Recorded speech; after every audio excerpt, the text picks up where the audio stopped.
আসসালামু আলাইকুম ভাই। ওয়ালাইকুম সালাম। সুমন আইস, বসো সুমন।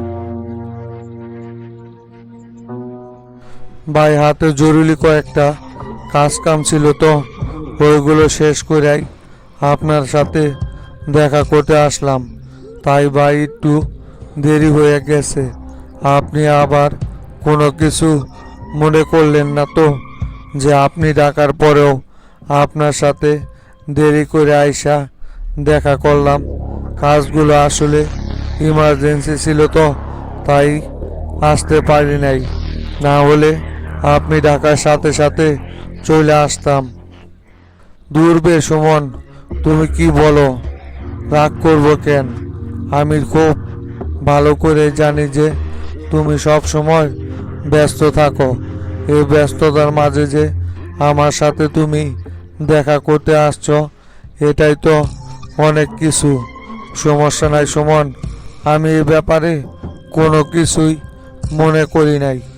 তা ভাই, এবার বলেন তো দেখি, কি এমন ইমার্জেন্সি কাজ পড়ে গেল আপনার, যে সেটা ফোনে না বইলা সরাসরি দেখা কইরা আলোচনা করতে চাইলেন?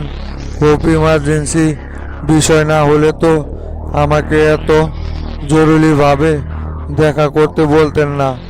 অবশ্যই কোনো না কোনো ইমার্জেন্সি কাজ আছে বইলাই হয়তো আমার এইখানে জায়গা পাঠাইছেন। তা ভাই এবার বলেন তো দেখি। হ্যাঁ সুমন, ইমার্জেন্সি কাজ বইলে তো তোমারে ডাইকা পাঠাইছি। শোনো সুমন, জনতা পার্টির যে সিনিয়র নেতা কর্মীরা জেলে বন্দি আছে, আগামী শুনানিতে ওদেরকে জামিনের মাধ্যমে তোমাকে বের করে নিয়ে আসতে হইব। প্রত্যেকজনকেই এবারে শুনানিতে বের করবা। একজনও যেন এখন আর জেলে বন্দি না থাকে। বুঝতে পারছো সুমন? ভাই আমি যতদূর জানি এ মামলাটা তো অ্যাডভোকেট নরেশ উকিল হ্যান্ডেল করতেছিল। ওনারে দিয়াই তো মোল্লা গ্রুপ এই মামলাটা এতদিন যাবৎ পরিচালনা করে আসলো। তা হঠাৎ করে ওনারে বাদ দিয়ে এই মামলাটা আমাকে নিতে বলছেন যে? আর এটা তো রাজনৈতিক মামলা। ওনাদের জামিন তো অনেক আগেই হয়ে যেত। রাজনৈতিক সংকটের কারণে তো জজ ওনাদেরকে জামিন দিতেছে না। তা আমি ওদের পক্ষে দাঁড়িয়ে কি বলে ওদেরকে জামিনে করে বের করে নিয়ে আসব? যদি এখানে রাজনৈতিক জটিলতা না কাটে, তাহলে তো কোনোভাবেই ওনাদেরকে জামিন করে বের করে আনা সম্ভব হইব না। সমস্যা নাই সুমন, এইদিকে সব কিছু আমি সেটেল করে রাখছি। শামসু আর জনতা পার্টিতে নেই, তাই ওর আর কোনো প্রভাব আদালতে চলবে না। এখন আমরা যেটা বলবো সেটাই হইব। আমি প্রেসিডেন্টের সাথে এই বিষয় নিয়ে আলোচনা করছি। জনতা পার্টির যে কয়জন সিনিয়র নেতাকর্মী জেলে আছে সবাইকে জামিন দেওয়া হইব। জজ এবার আর কোনো জামিন নিয়ে কোনো রকমের কাহিনী করব না। তুমি শুধু মামলার কাগজপাতিগুলো রেডি করে আদালতে ওদের জামিনের জন্য আবেদন করবা।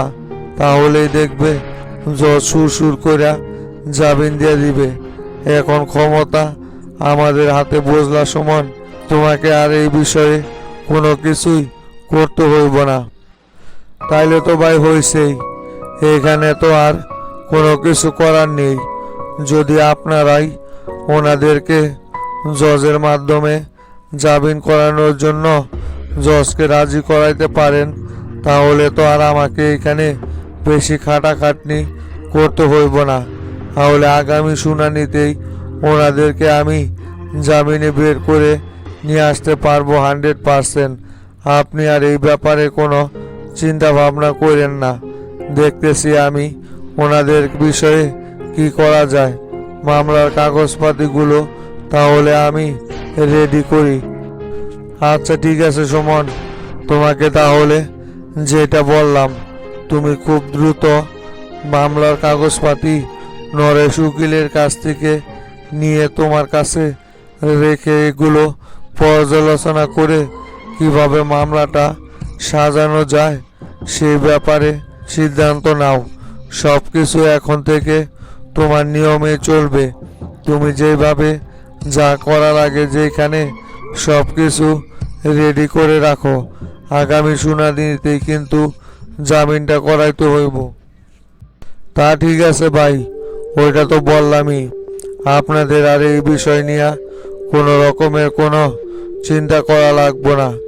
আগামী শুনানির দিনই দেখবেন সবাইকে আমি একসাথেই বের করে নিয়ে আসব।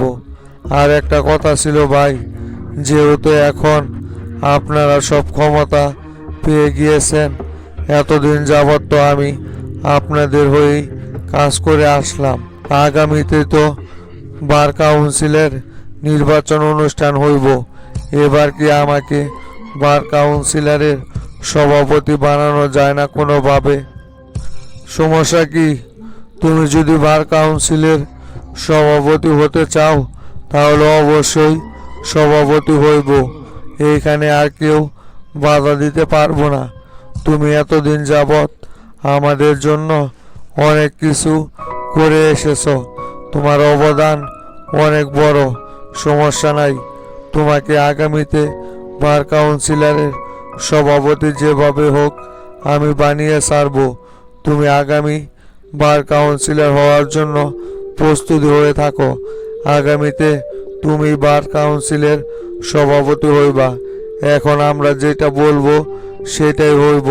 সর্ব জায়গায় আমাদের লোকজনই নিয়োগ থাকবে। অনেক অনেক ধন্যবাদ ভাই। আমি অনেক দিন যাবতই এবার কাউন্সিলরের সভাপতি হওয়ার জন্য মনক্ষণ করে রেখেছিলাম, কিন্তু এখানে মোল্লা গ্রুপ বারবারই অ্যাডভোকেট নরেশকে বার কাউন্সিলরের সভাপতি বানিয়ে আসতেছিল। সেজন্য আর আমি কিছু করতে পারি নাই। এবার তাহলে আপনাদের মাধ্যমে আমার সেই আশাটা পূরণ হতে যাচ্ছে। এখন তাহলে উঠলাম আমি ভাই, দেখি নরেশ উকিলের সাথে দেখা করে কাগজপত্রগুলো রেডি করি। চাচা, সভাপতির সাথে দেখা কইরা কি বুঝতে পারলেন? উনি কি আপনাকে দলে আবারও গ্রহণ করবে নাকি? জনতা পার্টি থেকে তো আপনাকে বহিষ্কার করা হয়েছে। আবারও কি পার্টিতে যোগ দেওয়ার মতো কোনো পরিবেশ তৈরি হয়েছে, না স্বতন্ত্র হিসাবেই সংসদে আপনাকে প্রতিনিধি করতে হইব? কি বলিস রে পিন্টু? দলে না নিয়ে আমাকে আর কোনো উপায় আছে নাকি এখন? আমি শফিক কি এখন সাধারণ কোনো নেতাকর্মী নাকি রে? আমি একজন জনগণের নির্বাচিত প্রতিনিধি, সংসদ সদস্য। আমাকে এখন তেল মাখিয়ে দেখবি আবারও দলে ঢুকানো হইব। প্রেসিডেন্টের সাথে দেখা কইরা শামসুর নামে অনেক বদনাম করে আইছি। শামসু যে আমাকে নমিনেশন না দিয়া কত বড় ভুল সিদ্ধান্ত নিছে সেটা প্রেসিডেন্টকে খুব ভালোভাবেই বুঝিয়ে দিয়ে এসেছি। প্রেসিডেন্ট আগামীকালকেই দলে অন্তর্ভুক্ত করার নোটিশ আমার কাছে পাঠিয়ে দিব। আর আগামীকালকেই তো সংসদ ভবনের সামনে আমার শপথ গ্রহণ শুরু হইব রে। তারপরে থেকেই আমার সংসদ যাত্রা শুরু। ও চাচা, আপনাকে অবশেষে তাহলে বগুড়া থেকে আমরা অনেক কাঠখড় পোড়াইয়া নির্বাচিত কইরা সংসদে ঢুকাইয়া ছাড়লাম। আমারও দৃঢ় বিশ্বাস ছিল যে আপনি এবার নির্বাচনে যেভাবে হোক জয়লাভ করবেন। আর আপনার শেষ দিকে আইসা পরিকল্পনাগুলো দেখে তো আমি সত্যি সত্যি ধরে নিয়েছিলাম যে আপনি আগামীর এমপি হইবেন। কিন্তু ফলাফলটা যেভাবে আটকে দিয়েছিল ওইটা নিয়ে একটু ভয়ে ছিলাম। কি যে বলিস না রে পিন্টু, ঢাকাতে যে সাপোর্ট আমি পাইছি আর এইদিকে যেভাবে নেতাকর্মীদেরকে টেকেল দিয়ে রাখছিলাম, এতে করে শামসুকি আর ভোট গণনা আটকে রেখে আমাকে কোনোভাবে এমপি পদ থেকে সরাইতে পারতো নাকি? দেখলি না শেষ পর্যন্ত শামসু আমার সাথে না পেরে জনতা পার্টি থেকেই পদত্যাগ করলো।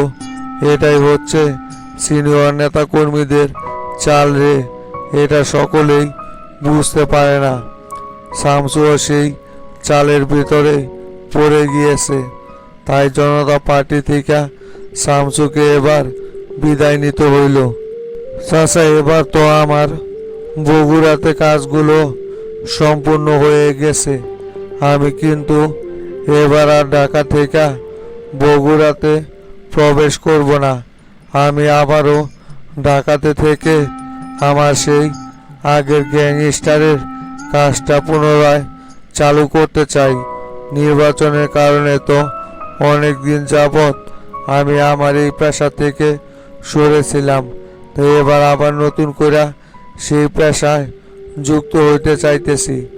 আপনি তাহলে বগুড়াতে কবে ব্যাক করবেন আবার? দুর্বে পিন্টু, তুই কি পাগল হয়েছিস নাকি? তোর এখন আবার ঢাকা শহরে সন্ত্রাসী করতে হইব মানে? তুই এখন থেকে বগুড়াতে আমার সাথেই সব সময় চলাফেরা করবি। বগুড়ার যত অনিয়ম আছে সব তুই নিজের হাতে টেকেল দিবি। তোর ঢাকাতে থাকতে হইব না, বগুড়াতেই অনেক কাজ পড়ে আছে, এগুলো তোকেই হ্যান্ডেল করতে হইব। নির্বাচন কইরা যে পরিমাণ টাকা ধ্বংস করছি এইগুলো তুলতে হইব না। বাটুললে দিয়া কোনো কিছু হইব না। ওই লোকজনের সামনে কথা বলতে পারে না, তাই তোরে দিয়াই সব কিছু আমার সেট আপ করতে হইব। তুই আমার সাথে এখন থেকে সব সময় থাকবি। আর শপথ নেওয়ার পর বগুড়ায় যাবো। চাইছিলাম তো আমি ঢাকাতেই থেকে যেতে, যেহেতু আপনি বলতেছেন আপনার সাথে বগুড়ায় থাকতে, তাহলে তো এখানে আর কোনো কিছু বলতে পারি না। সমস্যা নাই চাচা, আপনি যেহেতু বলছেন আপনার সাথে থেকে সব 2 নাম্বারি কাজ হ্যান্ডেল করার জন্য, তাহলে আমি লোকজন নিয়ে আপনার সাথেই থাকবনি। এখন তাহলে কোন দিকে যাইবেন? হোটেলে যাবেন না অন্য কোনো জায়গায় যাওয়ার পরিকল্পনা করতেছেন?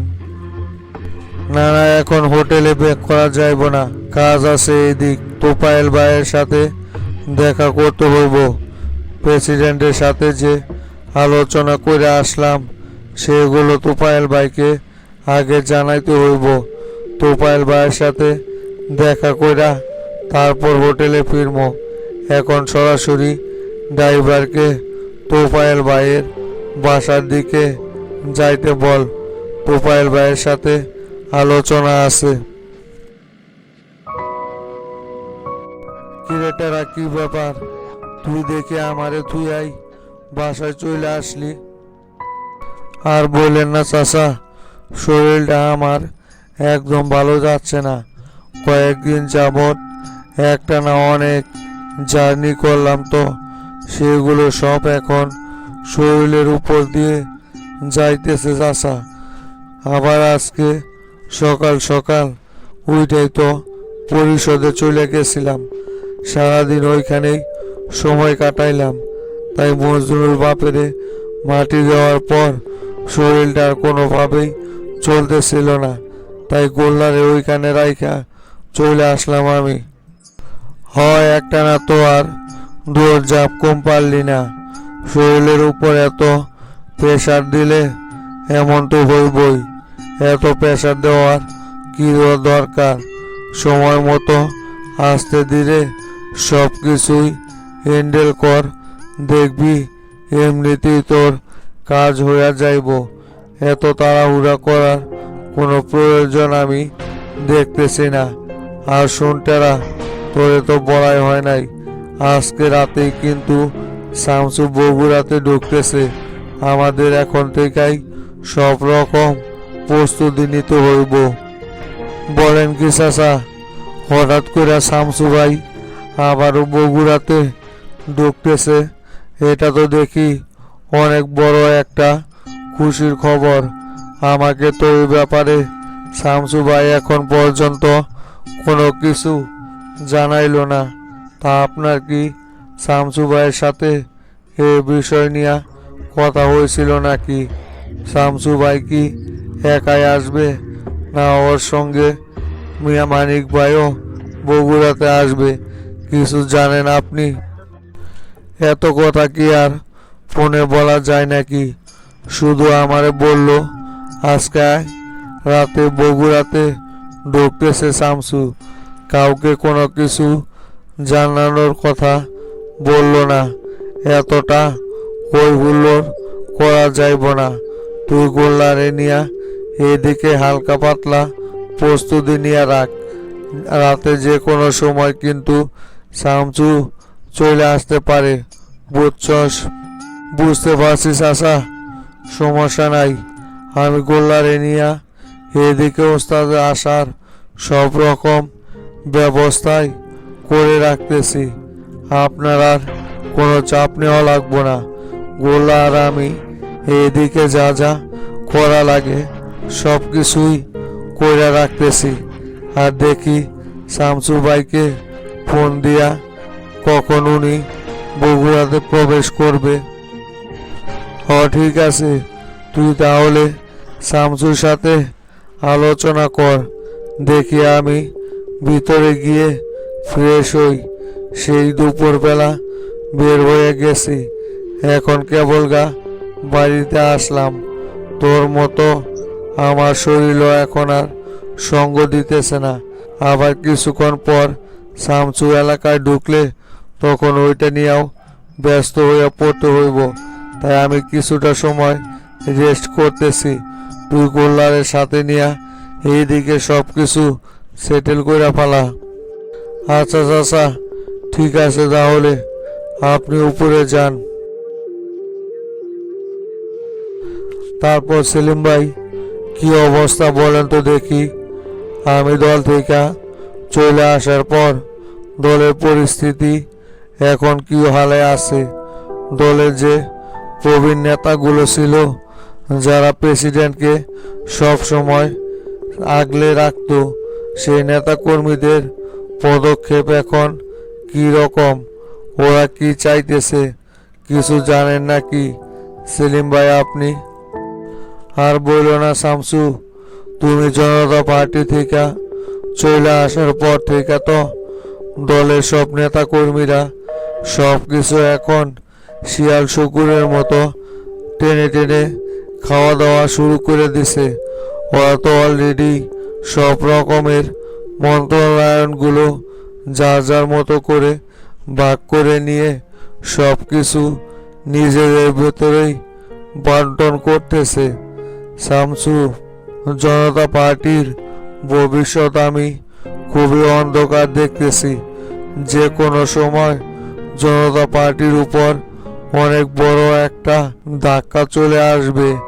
দেখো তুমি শামসু, দলের সিনিয়র নেতা কর্মীদের যে পরিকল্পনা, তাতে তো মনে হইতেছে সামনে অনেক বড় একটা ঘটনা ঘটতে চলতেছে। এরকমই তো হওয়ার কথা সেলিম ভাই। আর কয়েকটা দিন যাইতে দেন না। দেখেন এই দলের ভিতরে কত রকমের গ্রুপিং তৈরি হয়ে যায়। আস্তে আস্তে দেখবেন এরা প্রেসিডেন্টের চেয়ার নিয়েও শেষ পর্যন্ত টানাটানি শুরু করে দিব। লিডার এবার বুঝতে পারবো যে শামসু দলের ভিতরে কতটা গুরুত্বপূর্ণ ব্যক্তি ছিল, যাদের কথায় লিডার উঠত বসত। এরা যে কত বড় কাল সাপ, সেটা প্রেসিডেন্ট হারে হারে টের পাইব সেলিম ভাই। তা আপনি কি এখন প্রেসিডেন্টের সাথে দেখা কইরা তারপর আসলেন নাকি? শামসু, আর বইল না, প্রেসিডেন্ট ডাকছিল আমার সাথে কথা বলার জন্য। তা প্রেসিডেন্টের সাথে দেখা কইরা উল্টা পাল্টা অনেক ঠাপ টুপ খাইয়া তোমার সাথে দেখা করতে আসলাম। আসলে প্রেসিডেন্ট, গতকাল রাতে যে সেগুন বাগিচায় 3জন শীর্ষ সন্ত্রাসীর মরদেহ পাওয়া গিয়েছে সে বিষয়ে জানার জন্যই ডাকছিল আমারে। দেশে তো এখন খুন খারাপি অনেকটাই বেড়ে গিয়েছে। স্বরাষ্ট্র দপ্তর চালানোটা তো এখন আমার জন্য কষ্টসাধ্য ব্যাপার হয়ে দাঁড়াইতেছে। শামসু, সেগুন বাগিচায় এই ঘটনাটা কে ঘটাইলো শামসু? এ ব্যাপারে তুমি কি কোনো কিছু জানো নাকি? শুধু জানি না সেলিম ভাই, ওই ঘটনা আমি ঘটাইছি গতকাল রাতে। বলো কি শামসু, এই ঘটনা তাহলে তুমি ঘটাইছ? তা হঠাৎ কইরা এত বড় একটা অপারেশন চালাইলা যে? কি কারণে হঠাৎ এত বড় একটা অপারেশন এই মুহূর্তে আইসা পরিচালনা করলা? ওদেরকে কেন এভাবে হত্যা করছো শামসু? এর পিছনে কি অন্য কোনো কারণ আছে নাকি? কারণ তো অবশ্যই আছে সেলিম ভাই, কারণ ছাড়া তো আর ওদেরকে আমি এভাবে হত্যা করি নাই। শোনেন সেলিম ভাই, ওরা গতকালকে রমজানকে হাত পা বেঁধে হোটেল থেকে কিডন্যাপ করে নিয়ে যায়, আর আমি খুঁজতে খুঁজতে ওদেরকে ওই জায়গায় পেয়ে যাই। আর সেই জন্যই ওদের সাথে আমার বন্দুক যুদ্ধ বাজে। এক পর্যায়ে ওই 3জনকে আমি জায়গাতে শ্যুট করে দেই। ওই তিনটি হত্যার সাথে আমি জড়িত সেলিম ভাই। আর একটা আশ্চর্যজনক ঘটনা ঘটছে তো ওইখানে। ওইখানে থেকে যখন রমজান আর আমি ব্রেক করতেছিলাম, তখনই ঠিক উপরের ঘরের শব্দ শুনে উপরের ঘরে গিয়ে দেখি ওসমানকে আটকে রাখা হয়েছে। ওসমান তো এতদিন দেশেই ছিল। বলো কি শামসু, এ ওসমানের না পাকিস্তান থাকার কথা ছিল? ও তাহলে দেশে রইল কিভাবে? আর ওসমান তো দেশে থেকে তোমার উপর বিভিন্ন সময় বিভিন্নভাবে হামলা চালিয়ে যেত। ও তাহলে সেগুন বাগিচায় কি করতেছিল? আর ওকে কে উঠিয়ে নিয়ে গিয়েছিল? আর রমজানের উপরই কারা এভাবে অতর্কিত হামলা চালাইলো? হ্যাঁ সেলিম ভাই, বিষয়টা আমারও কাছে রহস্যজনক মনে হয়েছে। ওরা এতদিন ওসমানের নাম ব্যবহার করে আমার উপরে এভাবে আক্রমণ চালাই যাইতেছিল। অবশ্যই সে ওসমানকে ওরা কিডন্যাপ করে এতদিন রেখে দিয়েছিল, পরবর্তীতে আমার হাতে এসে পড়ে। এগুলো কোনোটাই ওসমানের কাজ ছিল না, এগুলো সম্পূর্ণ ডি গ্রুপের সদস্যদের কাজ। ও তাই নাকি? তা শামসু, তোমার নতুন দল গঠন করার পথে কত দূরাই গেলা? 2 সপ্তাহ হয়ে গেল, এ বিষয়ে তো কোনো আপডেটই জানাইলা না শামসু। নতুন দল গঠন করার বিষয়টা নিয়ে কি তুমি কাজ করে যাচ্ছ, না আপাতত এই বিষয়টা অফ করে রাখছো? হ্যাঁ সেলিম ভাই, নতুন দল গঠন করা নিয়েই কাজ করে যাচ্ছি আমি। অনেকে সিনিয়র রাজনীতিবিদদের সাথে আলোচনা হয়েছে অলরেডি এটা নিয়ে আমার সাথে। আর জাতীয় নাগরিক ঐক্যফ্রন্ট আমাকে ওদের দলে যোগ দেওয়ার জন্য খুবই আহ্বান জানাচ্ছে।